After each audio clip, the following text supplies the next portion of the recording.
Welcome friends to the another episode of ভয়ার ভূত। ভয়ের ভূত যে ইউটিউব এক্সক্লুসিভ পডকাস্ট, যেখানে কিছু নির্বাচিত এবং সেরা ভূতের গল্প শোনানো হয়। কণ্ঠে আমি শ্রেয়াস এবং পরিচালনায় রিজু ও অয়ন। তাহলে শুরু করতে চলেছি অ্যাজ এক্সপেক্টেড ভয়ার ভূতের ফোর্থ স্টোরি, এবং বলতে পারি স্টোরিটা ভালো হতে চলেছে, তোমরা শুনে ভয় পাবে। ভয়ার ভূতের ফোর্থ স্টোরি, অভিশপ্ত ফ্ল্যাট। একটা কথা বলে দিচ্ছি, কুর্সি কি পেটি বাঁধ লিজিয়ে क्योंकि मौसम बिगड़ने वाला है। Let's start. আজকের ঘটনার একটা ছোট ফ্যামিলিকে নিয়ে, তিনজনের ফ্যামিলি। ছেলেটির নাম দীপ্ত, মেয়েটির নাম অঙ্কিতা এবং তাদের একটা 4 বছরের ছোট্ট মেয়ে ঝুমি রয়েছে। এরা কলকাতার ভবানীপুরে থাকতো। ছেলেটি একটি মোটামুটি মিডিয়াম একটা আইটি সেক্টরে কাজ করে, তাই রোজগার বিশেষ কিছু না হওয়ায় তারা বাড়ি ভাড়াই খুঁজছিল। তো সেরকমই তারা হঠাৎ করে একটা ফ্ল্যাট ভাড়া পেয়ে গেল সল্ট লেক সেক্টর 5 থেকে একটু এগোলি। তাই তারা সেখানে ফ্ল্যাট ভাড়া পেয়ে সেখানে চলে যাওয়ার সিদ্ধান্ত নেয়। যেমন ভাবা তেমন কাজ, তারা মোটামুটি ভালো দিন দেখে ফ্ল্যাটটা চলে যাওয়ার ডিসিশন নেয়। দীপ্ত যখন ফ্ল্যাটে ঢুকবে, যখন সমস্ত মালপত্র ফ্ল্যাটটায় ঢুকছে, তখন দীপ্ত সামনের দোকানে একটু যায় কিছু বিস্কুট, চকলেট ইত্যাদি কিনে রাখতে, কেননা খেতে কাজে লাগবে। তাই দীপ্ত যখন সেখানে যায়, তখন দেখে দোকানদার তাকে প্রশ্ন করে, দাদা আপনাকে তো আগে দেখিনি, আপনি কি এই এলাকায় নতুন নাকি, কোথায় উঠেছেন? তখন সে বলে, হ্যাঁ দাদা আপনি ঠিকই ধরেছেন, আমি এলাকায় নতুন, আমি এই সামনের ফ্ল্যাটটাতে উঠেছি। তখন দোকানদার বলে, সামনের ফ্ল্যাটটা? বলে দোকানদার যেন কি একটা বলবে ভেবেও সে পুরোটা বলে না। আচ্ছা ঠিক আছে, দেখুন কতদিন থাকতে পারেন। দীপ্ত অনেকবার প্রশ্ন করে, কেন আপনি এরকম বলছেন বলুন, কিন্তু দোকানদারটি যেন ঠিক ছেড়ে কাচতে চাইল না। সে বলল, ঠিক আছে দেখুন না কতদিন থাকতে পারেন। দীপ্ত অতটা মাথা না ঘামিয়ে চলে গেল ফ্ল্যাটে। সমস্ত মালপত্র গোছানো টোছানো রেডি হয়ে গেল, সমস্ত প্যাকড। রাত তখন 2টো কি 2:30। হঠাৎ করে দীপ্ত দেখে, আগে দীপ্তদের বাড়িটা একটু বর্ণনা দিয়ে নি। বাড়িটায় রয়েছে 2টো রুম, একটা মাস্টার বেডরুম আর একটা ছোট রুম, আর একটা যেমন টয়লেট থাকে, আর একটা কিচেন, আর সামনের দিকে একটা ব্যালকনি ছিল। ব্যালকনির দিকে কিছু ফুলের টব ছিল। দীপ্ত রাত 2:30 নাগাদ দেখে তার মেয়ে ঝুমি সেই ব্যালকনিতে চুপচাপ নিচের দিকে তাকিয়ে দাঁড়িয়ে আছে। দীপ্ত হঠাৎ করে চোখ চলে যাচ্ছে, ডাকে, ঝুমি, এই ঝুমি কি করছো ওখানে তুমি? ঝুমি কোনো উত্তর দেয় না। দীপ্ত আবার যায়, গিয়ে ঝুমিকে বলে, কি করছো মা ওখানে? দেখে ঝুমি তাও উত্তর দিচ্ছে না। তখন দীপ্ত একটু রেগেই যায়, বারবার ডাকছি তুমি কি শুনতে পাচ্ছ না বলে দীপ্ত তার কাঁধটা ধরে তাকে সামনের দিকে নিয়ে আসে। দেখি সে হঠাৎ করে চমকে যায়, তার মেয়ে ঝুমি নয়, এটা কেমন একটা অদ্ভুত ধরনের একটা মুখ। একটা 4 বছরের বাচ্চা মেয়ের মুখ এরকম হতে পারে? মুখটা যেন চারিদিক থেকে কুঁচকে গেছে, সেই কুঁচকে যাওয়া পুঁজগুলো থেকে রক্ত বেরোচ্ছে, চুলগুলো অস্বাভাবিক বেশি, কিন্তু এত তো চুল ঝুমির নেই। আর চোখের মধ্যে কেমন একটা হিংস্রতা, সে চিৎকার করে ওঠে ঝুমি। দীপ্ত অজ্ঞান হয়ে যায়। তখন দীপ্ত স্ত্রী অঙ্কিতার ঘুম ভাঙে এবং সে দীপ্তকে এসে জাগায়। সে বলে, কি হয়েছিল তোমার, তুমি অজ্ঞান হয়ে ব্যালকনিতে পড়ে আছো? দীপ্ত বলে, ঝুমি কোথায়? তখন অঙ্কিতা বলে, কেন ঝুমি তো পাশের ঘরে ঘুমাচ্ছে আমার সাথে। ঝুমি ঘুমাচ্ছিল, ঝুমি ওঠেনি? না ঝুমি তো ওঠেনি, ঝুমি তো শুধু শুধু ওঠে না, তুমি জানো তো। তাহলে আমি কি দেখলাম বলে সে অঙ্কিতাকে সব ঘটনাটা খুলে বলে। অঙ্কিতা বলে, ছাড়ো না, তুমি হয়তো সব দুঃস্বপ্ন দেখেছো, হয়তো তুমি নিজেই ব্যালকনিতে এসেছিলে কোনো কাজে, তখন ওই দুঃস্বপ্নের রেস্টার হয়ে যেতে তুমি অজ্ঞান হয়ে গেছো, এটা কত বড় নয় ব্যাপার, ছাড়ো। তখন সেই রাতটা কেটে যায়। পরের দিন সকালবেলা দীপ্তদের ফ্ল্যাটটায় একটা রুম ছিল, ঠিক দীপ্তদের ফ্ল্যাটটায় নয়, সেটা হচ্ছে 2টো ফ্ল্যাটের একটা, যেখানে 2টো ফ্ল্যাট যেখানে ক্রস করছে, সেখানে একটা রুম ছিল তালাবন্ধ। এজেন্টকে যখন দীপ্ত এই ব্যাপারটা জিজ্ঞেস করে, তখন এজেন্ট বলেন যে ওই রুমটা আপনারা ব্যবহার করতে পারবেন না, কেননা ওই রুমটা, যে ইনি অ্যাপার্টমেন্টের মালিক, তিনি বলেছেন যে রুমটা ব্যবহার করা যাবে। তাই দীপ্ত অত মাথা ঘামায় না, সে রুমটা ব্যবহার করেনি। রুমটা তালাবন্ধই ছিল। সকালে উঠে দীপ্ত অফিস যাওয়ার সময় দেখে তার মেয়ে ঝুমি সে রুমটার সামনে দাঁড়িয়ে রয়েছে এবং তালাটা নিয়ে নাড়াচাড়া করছে। হঠাৎ করে তার মেয়ে ঝুমি প্রচন্ড বায়না জুড়ে দেয় সেই রুমটার মধ্যে ঢুকে। আর বাচ্চা প্রথমে বাবা মিলে বোঝায়, কিন্তু সে এতটাই আসরবান্ধা হয়ে পড়ে যে দীপ্তকে অ্যাট লাস্ট এজেন্টকে ফোন করতে হয় এবং এজেন্ট চাবিটা দিয়ে যায়, বলে ঠিক আছে আপনার কাছে রাখুন, আপনি অসুবিধা নেই, আপনি দু একবার মানে ইউজ না করুন, অন্তত দেখে আসতে পারেন, কোনো সমস্যা নেই। তাই দীপ্ত তখন তার মাকে বলে ঠিক আছে তুমি ওকে দেখিয়ে দিও পরে খাইয়ে টাইয়ে। তখন দীপ্ত অফিসে বেরিয়ে যায়। অঙ্কিতা একজন হোম টিউটার ছিল। এই অঙ্কিতার বিকেলবেলা অঙ্কিতার কাছে অনেক বাচ্চারা পড়তে আসতো। অঙ্কিতা তারপর ওই দুপুর 12টা কি 12:30 নাগাদ চান করতে যাওয়ার আগে তার মেয়েকে রুমটা খুলে দেয়, বলে দেখো সাবধানে থাকবে, আমি একটু কাজে স্নানে যাচ্ছি, তুমি সাবধানে থাকবে। হঠাৎ করে অঙ্কিতা স্নান করতে করতে একটা অদ্ভুত চিৎকার শোনে। খুব একটা মেইলি কণ্ঠস্বরও বলবো না, একটা মেয়ে আর ছেলের কণ্ঠস্বর মিলিয়ে একটা খুব কর্কশ চিৎকার। অঙ্কিতা তখন পরিমরি করে টয়লেট থেকে বেরিয়ে আসে এবং দেখে তার মেয়ে ওই রুমটার মধ্যে একটা সোফা আছে, একটা জীর্ণ সোফা, সেই সোফার উপর মেয়েটা ঝুমি বসে আছে এবং বসে সিলিং এর দিকে তাকিয়েছে। তখন অঙ্কিতার চোখ যায় সিলিং এ। অঙ্কিতা সিলিং এ যেটা দেখে সেটা দেখার জন্য সে কোনোদিনই প্রস্তুত ছিল না। সে দেখে একটা অদ্ভুত জীব কালো রঙের, যেটা সিলিং এর সঙ্গে প্রায় লেপে আছে এবং সে অঙ্কিতার দিকে খুব একটা তীক্ষ্ণ দৃষ্টিতে তাকিয়ে আছে এবং অঙ্কিতা কিছু বুঝতে পারছে না।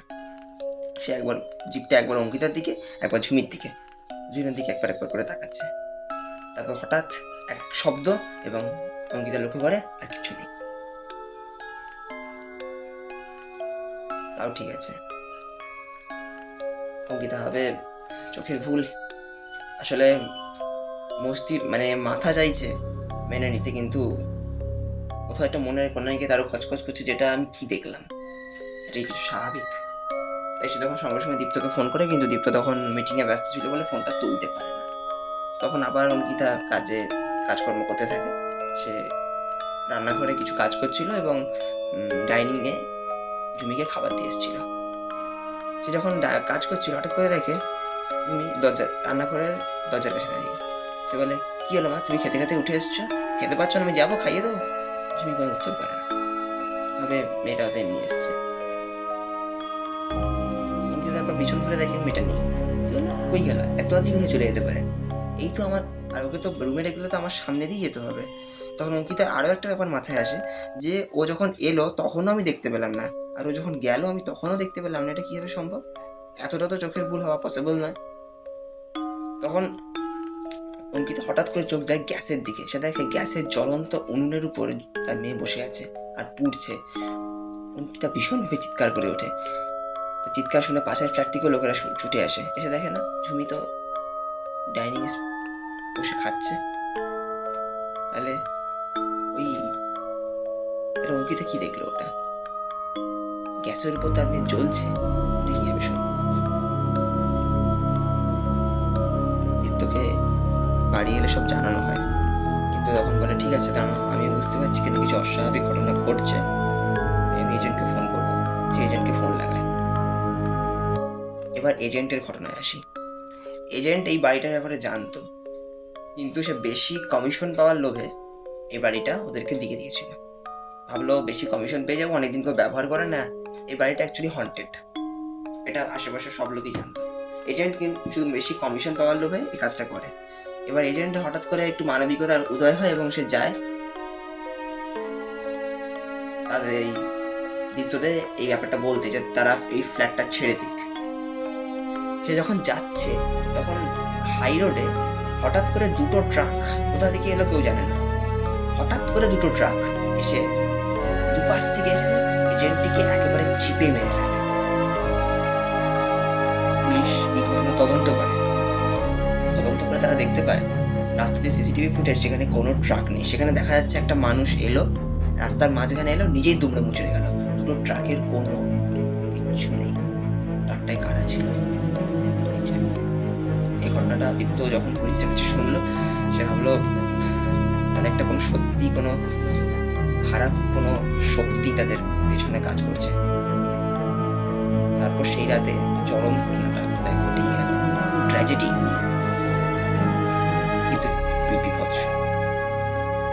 রাত্রিবেলা শুয়ে থাকতে থাকতে, সেদিন তিনজন একসাথেই শুয়েছিল, শুতে শুতে হঠাৎ করে দীপ্ত ভাবে তার মাথার কাছটাতে কে যেন একটা খুব শীতল একটা স্পর্শে হাত বুলোচ্ছে, এবং একই সময় অঙ্কিতা দেখে তার পাটায় ওটা কোনো একটা শীতল স্পর্শ। একই সময় দুজনের একজনের পায়ে একজনের মাথায় শীতল স্পর্শ কী করে আসতে পারে? দুজনেরই ঘুম ভেঙে যায়, দুজন বলা বলি করে, দেখে তাদের মাঝখানে তার মেয়ে ঝুমি নেই। তারা ঝুমি ঝুমি বলে চিৎকার করতে করতে যায়, দেখে ঝুমি সেই রুমটার মধ্যে বসে আছে সেই সোফাটার উপর, এবং দরজার পেছনে একটা অদ্ভুত কালো রকমের, যেটা কি কিন্তু অঙ্কিতা দীপ্ত বুঝতে পারে না, দেখে একটা কালো রঙের অদ্ভুত জীব সেই দরজাটার পিছনে। তখন ওরা চিৎকার করে ওঠে, কিন্তু না, গলা থেকে ওদের কোনো স্বর বেরোয় না। তারপর হঠাৎ করে তারা দেখতে পায় ঝুমি যেন ঠিক আর ওদের মেয়ে ঝুমি নেই, তার মুখটা কেমন রক্ত শূন্য ফ্যাকাশে হয়ে গেছে। আর হঠাৎ করে যেন প্রচুর বাদুড় ছুটে আসতে থাকে সেই ঘরটার মধ্যে, ঘরের দরজাটা আপনা আপনি বন্ধ হয়ে যায়। অঙ্কিতা আর দীপ্ত দুজনেই ভীষণ চিৎকার করতে থাকে।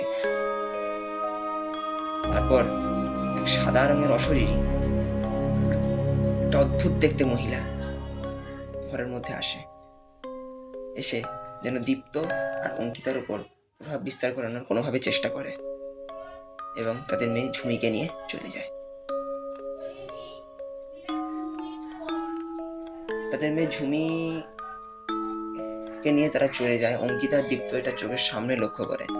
অঙ্কিতা আর দীপ্ত তখন অজ্ঞান হয়ে পড়ে। পরে সকালবেলা তখন তাদের জ্ঞান আসে, তখন তারা দেখে তারা তাদের রুমেই বসে আছে এবং আশপাশের নেইবার্সরা তাদের দেখাশোনা করছে, এবং তাদের মেয়ে ঝুমি কিন্তু সেখানে নেই। তখন তারা খোঁজ করে আমাদের মেয়ে ঝুমি কোথায়। তখন তারা বলে, দেখুন, একটা খুবই ট্র্যাজেডিপূর্ণ ঘটনা ঘটে গেছে। আপনার মেয়ে ঝুমি পাশের যে ফ্ল্যাটটা, একটা ফ্ল্যাট আন্ডার কনস্ট্রাকশন ছিল, আন্ডার কনস্ট্রাকশন ফ্ল্যাটের মধ্যে তাকে মৃত অবস্থায় পাওয়া গেছে। অঙ্কিতা দীপ্ত ভীষণ ভেঙে পড়ে, তাদের একমাত্র 4 বছরের মেয়ে কিভাবে হারিয়ে। তখন ওই ফ্ল্যাটটার মধ্যে একজন জ্যোতিষী ব্যক্তি ছিলেন। তিনি এসে বলেন, দেখুন, এটা স্পষ্ট যে এই ফ্ল্যাটটার মধ্যে কিছু না কিছু একটা আছে, কেননা আমরা যারা প্রতিবেশী থাকি তারাও নানা রকম অদ্ভুত শব্দ মাঝে মাঝে এই ফ্ল্যাটটা থেকে পেয়ে থাকি। আমরা আপনাদের কিছু বলিনি, কারণ আপনারা ভয় পেয়ে যাবেন বলে, বলাটা হয়তো আমাদের উচিত ছিল। তখন জ্যোতিষী বলে, এই ফ্ল্যাটটার মধ্যে কোনো একটা অদ্ভুত অশরীরী শক্তি আছে, তাই আপনাদেরকে উচিত কোনোভাবে একটা ব্যবস্থা করা। তখন তারা কাছেরই একটা দরগা ওখানে ছিল, ওই দরগায় যে কথা বলে, আপনারা তাদের জানেন তাদের মেয়ে এখানে মারা গেছে। তখন দরগার যে ফকির বাবা ছিলেন, সেই ফকির বাবা এসে বলেন, আমি দেখছি। এসে তিনি ঘরের মধ্যে ঢুকেই এটা স্পষ্ট বুঝে যান যে এর মধ্যে কিছু একটা অদ্ভুত ঘটনা, একটা অদ্ভুত কোনো আত্মা এই ঘরের মধ্যে রয়েছে, যে আত্মা ঝুমিকে এবং সেই এজেন্ট যে ওদের ব্যাপারটা জানাতে আসছিল তাকেও মেরেছে। অর্থাৎ তারা এটা, যে আত্মা চায় না তার অস্তিত্বকে প্রমাণ পাক, সে নিঃশব্দে শুধু মানুষকে হত্যা করতে চায়। কোনো প্রতিহিংসাবশত আত্মাটি এই কাজ করছে। তখন একটি পুজোর ব্যবস্থা করা হয় এবং নানা রকম মন্ত্র বলে ফকির বাবা এটা বুঝতে পারেন যে এই আত্মাটি একজন মহিলা আত্মা এটা। তখন আশপাশের নানান এলাকায় খোঁজ নিতে পাঠানো হয় যে এই মহিলাটি কে। তখন সে যে দোকানদার লোকটি বলে, দেখুন, আমি এখানে অনেকদিন আছি, প্রায় বছর 10 হয়ে গেল। এই ফ্ল্যাটটায় প্রায় 8 থেকে 9 বছর আগে যখন আমি এখানে প্রথম এসেছি, তখন একটি মহিলা এবং একটি পুরুষ, হাজব্যান্ড ওয়াইফ, এসে থাকতে শুরু করে। তাদের মধ্যে নিত্যদিন ভীষণ ঝগড়া হতো। এই মধ্যে তাদের একটা মেয়েও হয়, এবং ছেলেটি এতটাই বেশি ড্রিঙ্ক করতো, একদিন নেশার ঘরে মেয়েটিকে এবং তার স্ত্রীকে দুজনকেই হত্যা করে দেয়। তা সেই মহিলারই আত্মা সম্ভবত এই ঘরে রয়েছে। তখন দীপ্ত আর অঙ্কিতা সিদ্ধান্ত নেয় যে তারা আর এখানে থাকবে না, যেখানে তাদের মেয়ে মারা গেছে তারা আর এখানে থাকবে না। তাই তারা সেই বাড়িটা ছেড়ে চলে যায়, এবং ফকির বাবা ওই অ্যাপার্টমেন্টের মালিকের সঙ্গে কথা বলে এই গোটা ফ্ল্যাটটাই সিল করে দেন, এবং একটা দেওয়াল তৈরি করে, সেই যে ঘরটা ছিল সেই ঘরটা একটা দেওয়াল তৈরি করে সারা জীবনের জন্য ঘরটাকে বন্ধ করে দেয়। তো বন্ধুরা, এই ছিল আজকের ঘটনা। কেমন লাগলো অবশ্যই জানিও। ভালো লাগলে লাইক করো, শেয়ার করো, সাবস্ক্রাইব করো, কমেন্ট করো। তোমরা যত বেশি শেয়ার করবে তত বেশি ভয়ের ভূত আরও ভালো হবে। তোমরা নেক্সট ঘটনাগুলো কেমন চাও, মানে নেক্সট ঘটনাগুলো কেমন ধরনের চাও সেটা অবশ্যই কমেন্ট সেকশনে জানিও। আমার একটা ইচ্ছা রয়েছে, ড্রাকুলা। আশা করি তোমরা ড্রাকুলার নাম শুনেছো, কারণ ড্রাকুলা রোমানিয়াতে ছিলেন। রোমানিয়ার যে ট্রান্সিলভেনিয়া বলে একটা জায়গাতে সেই ড্রাকুলার বাস ছিল। সেই ট্রান্সিলভেনিয়ার কোনো একটা ঘটনা নিয়ে আমি লেখার ইচ্ছা রইল, পরের নেক্সট ঘটনাটা। তা যদি তোমাদের আরও কোনো রকম ঘটনা আমার কাছ থেকে বা কোনো গল্প তোমরা চাও যাতে আমি লিখি, সেই গল্প যদি তোমাদের পছন্দসই কোনো গল্প তোমরা আমাকে কমেন্ট সেকশন অবশ্যই জানাবে। সবার মত আমি নেব, যেটা বেশি অ্যাপ্রোপ্রিয়েট মনে হবে সেটার উপরেই গল্প লিখবো। আর খুব শীঘ্রই ভয় আর ভূতের তরফ থেকে নতুন সেগমেন্ট শুরু হতে চলেছে। ভয় আর ভূত শুধু ভূতের গল্পতে সীমাবদ্ধ থাকবে না। আমি শ্রেয়াস এবং আমার টিম ভয় আর ভূতের পরেও একটি নতুন চ্যানেল খুলবে, যেখানে কিছু ডিটেকটিভ স্টোরি আমরা তোমাদেরকে পড়ে শোনাবো, অবশ্যই আমার লেখা।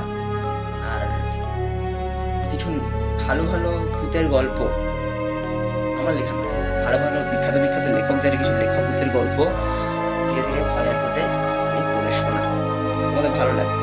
অজানা অজানা গল্প, যেগুলো অনেকেই হয়তো সেসব লেখকদের নামও শোনেনি, কিন্তু তাদের লেখাগুলো যথেষ্ট স্কেয়ারি আর ক্রিপি। আর ভয়াবহ যে নতুন সেগমেন্টটার কথা বললাম, যেটা ডিটেকটিভ স্টোরি শোনানো হবে, সেটা খুব শীঘ্রই আমি ইউটিউবে পোস্ট করব, তোমরা দেখতে পাবে। আমি একটা শর্টস করে সেটার বিষয়ে তোমাদেরকে জানিয়ে দেবো, সেটাকেও তোমরা সাপোর্ট করো কিন্তু। আর ভয় আর ভূত লাইক করো, এই ঘটনাটাকে শেয়ার করো, সাবস্ক্রাইব করো, আর কমেন্ট অবশ্যই করবে। আমি কিন্তু কমেন্ট পাচ্ছি না, তোমরা অনেকে দেখছো কিন্তু কমেন্ট করছো।